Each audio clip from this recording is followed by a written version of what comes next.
En el extremo sur de Florida, existe un ecosistema tan vasto, tan frágil y tan extraordinario que los nativos seminole lo llamaban Pajayoque, que significa la hierba que fluye.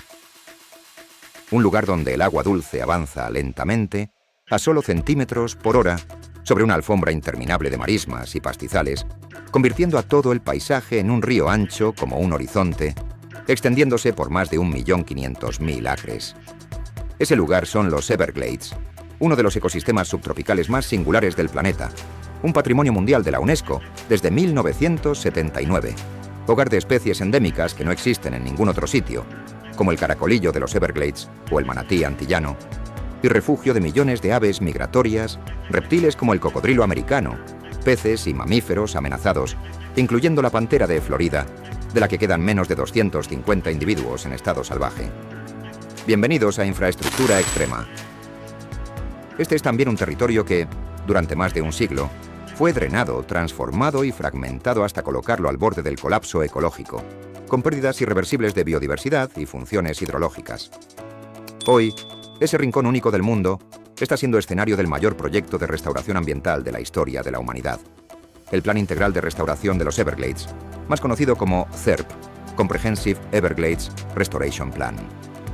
Se trata de un megaproyecto tan grande, tan complejo y tan ambicioso que está diseñado para ejecutarse a lo largo de varias décadas, proyectado inicialmente para 30 a 50 años desde su aprobación en 2000, y con un coste actualizado que supera los 23.000 millones de dólares, según el informe más reciente del Congreso de EE-UNEU, en enero de 2025. Un esfuerzo colosal, liderado por el Cuerpo de Ingenieros del Ejército de UMEU, USACE, y la South Florida Water Management District, SFWMD, para revertir los daños acumulados de un siglo y devolverle al sur de Florida el equilibrio ecológico que alguna vez lo hizo único, protegiendo no solo la naturaleza, sino también a más de 8 millones de residentes en el área metropolitana de Miami. Pero para entender por qué este proyecto es tan monumental, hay que retroceder al contexto histórico. A finales del siglo XIX, los Everglades eran vistos por colonos y desarrolladores como tierras inútiles, pantanos inservibles, infestados de mosquitos que había que drenar para convertir en zonas agrícolas fértiles y urbanas expansivas. Ingenieros como Hamilton Diston y más tarde el gobernador Napoleón Bonaparte Broward excavaron canales gigantes, como el Canal de Miami o el Tamiami Trail, desviaron ríos completos, erigieron diques masivos y transformaron el flujo natural del agua. Lo que antes era un sistema hidrológico que movía agua lentamente desde el lago Okeechobee, el segundo lago de agua dulce más grande de EEU, hacia el sur, a través de una hoja de agua de 60 millas de ancho y solo 6 pulgadas de profundidad, se convirtió en un rompecabezas artificial de canales rectos y embalses controlados. El resultado fue devastador. El ecosistema perdió más del 50% de su superficie original, de 4 millones de acres a menos de 2. Muchas especies quedaron al borde de la extinción, como el águila calva o el flamenco americano. La intrusión de agua salada comenzó a devorar los acuíferos subterráneos y se aceleró la subsidencia del suelo por la agricultura intensiva de caña de azúcar. A finales del siglo XX, científicos, ambientalistas y autoridades, impulsados por desastres como el huracán de 1928 que mató a miles y sequías en los 80, entendieron que lo que estaba en juego no era solo la biodiversidad, sino también la misma supervivencia de las ciudades de Florida. Sin agua dulce suficiente para abastecer a la población creciente, sin control natural de mareas que amortigüen huracanes, sin barreras manglares contra la erosión costera y sin equilibrio ecológico para filtrar contaminantes, el sur del estado se volvía un territorio vulnerable a inundaciones catastróficas, sequías prolongadas y la amenaza creciente del cambio climático. Fue entonces cuando nació el CERP, autorizado por el Congreso en la Water Resources Development Act de 2000, un plan masivo para replantear la hidrología completa de Florida. ¿Te imaginas lo que significa rediseñar el sistema natural de agua de toda una región de casi 200 kilómetros de extensión, involucrando 68 componentes interconectados? Esa es la magnitud del proyecto, que abarca desde el Kissimmee River hasta la bahía de Florida. El corazón del CERP es simple en concepto, pero enorme en ejecución. Devolver el flujo natural del agua, restaurando la hoja de agua original, mientras se asegura el abastecimiento humano y la prevención de inundaciones. Eso implica construir miles de hectáreas de humedales artificiales para filtrar nutrientes, eliminar canales obsoletos, recrear lagunas y manglares, levantar compuertas inteligentes controladas por IA para simular ciclos estacionales, recuperar tierras agrícolas contaminadas por fósforo de la caña de azúcar y almacenar billones de litros de agua en embalses subterráneos como acuíferos de almacenamiento y recuperación, ASR. También incluye levantar enormes STAs, o Stormwater Treatment Areas, áreas de tratamiento de aguas que usan vegetación nativa para filtrar fosfatos, nitratos y contaminantes agrícolas antes de que entren a los Everglades, con más de 57.000 acres ya operativos y tratando 1,4 millones de acrepiés de agua al año. Una de las partes más ambiciosas es la restauración del Everglades Central, un área clave donde se han construido gigantescos reservorios como el C-43, Caloosahatchee River Reservoir, inaugurado en julio de 2025 con capacidad para 170.000 acrepiés, capaz de capturar agua en temporada de lluvias y liberarla lentamente en época seca para evitar descargas tóxicas al Golfo de México.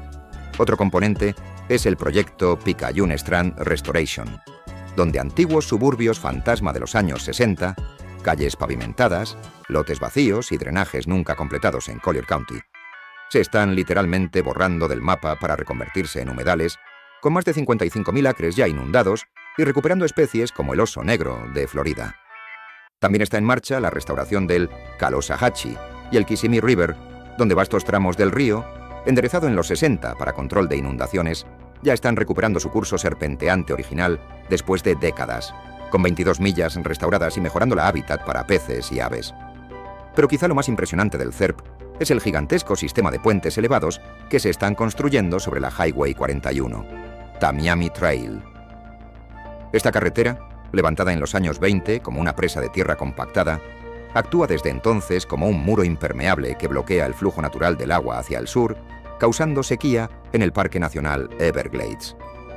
Hoy, en un esfuerzo totalmente inédito y con avances clave en 2025, se está elevando tramo a tramo, ya completados 3,3 millas de puentes elevados, con planes para 6,5 millas más, para permitir que el agua vuelva a moverse libremente debajo, restaurando el flujo hidrológico y beneficiando a especies como el cocodrilo y el manatí. ¿Y cómo va el proyecto en la actualidad, a finales de 2025?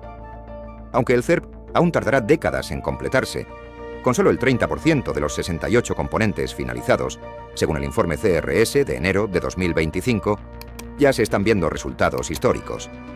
En septiembre de 2025, el gobernador Ron DeSantis celebró el avance del Central Everglades Planning Project, CEPP, que entregará 370.000 acrepiés adicionales de agua al año desde el lago Okeechobee, con una ceremonia de inauguración que destaca el compromiso bipartidista. Los niveles de agua en zonas críticas están recuperando sus patrones estacionales. Especies en peligro como el caracolillo de los Everglades, Ligus fasciatus, el búho de madriguera, Athene cunicularia o incluso la pantera de Florida están mostrando signos de recuperación poblacional, con avistamientos en aumento gracias a corredores ecológicos restaurados. Los ríos restaurados vuelven a meandrar, fomentando la filtración natural. Las aves migratorias, como pelícanos y garzas, regresan en mayor número, millones anualmente. La calidad del agua ha mejorado considerablemente en los puntos donde ya operan las STAs, reduciendo fósforo en un 80% en algunos sectores. Cada fase completada, como el groundbreaking del CEP en septiembre de 2025 o la apertura del C-43 Reservoir en julio, da pequeñas pero medibles señales de que el ecosistema puede renacer, siempre que se mantenga el esfuerzo, la supervisión y la financiación anual. Alrededor de $1.000 millones combinados de fondos federales y estatales. Sin embargo, el desafío sigue siendo enorme y multifacético.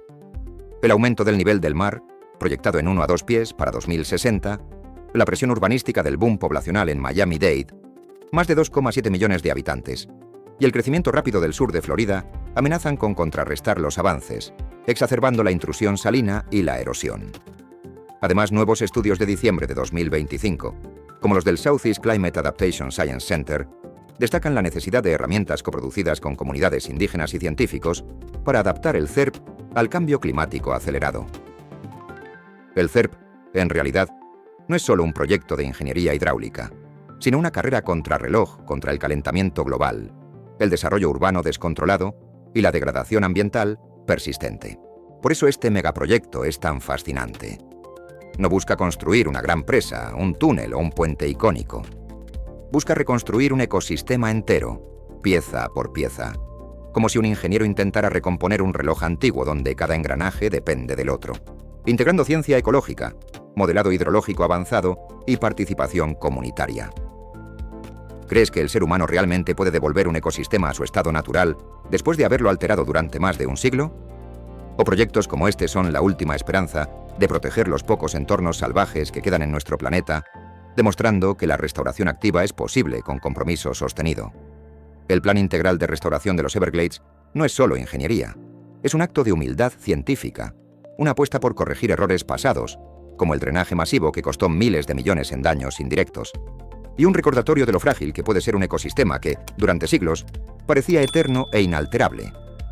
Una infraestructura extrema, silenciosa, gigantesca, que no se ve fácilmente desde el cielo, pero que puede cambiar el futuro de toda una región, asegurando agua potable, resiliencia climática y biodiversidad para generaciones venideras.